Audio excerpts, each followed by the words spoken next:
Kontak tembak terjadi antara aparat keamanan dan kelompok organisasi Papua Merdeka UPM di Distrik Sinak, Kabupaten Puncan, Provinsi Papua Tengah, Jumat 24 Oktober 2025 pukul 16 WIB.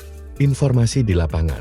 Baku tembak itu bermula dari operasi yang dilakukan OPM Sinak yang berjumlah lebih dari 10 orang pimpinan Kalanak Murid mendatangi pos tugas dari Yonif 142 Ksatria Jaya.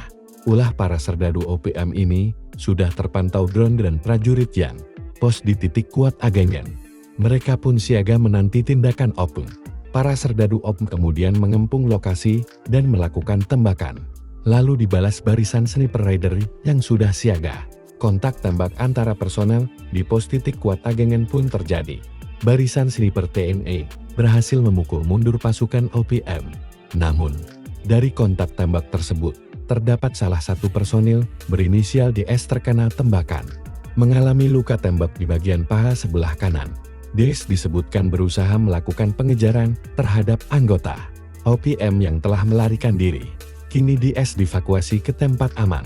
Hingga berita ini dipublikasikan, belum ada keterangan resmi dari pihak aparat keamanan.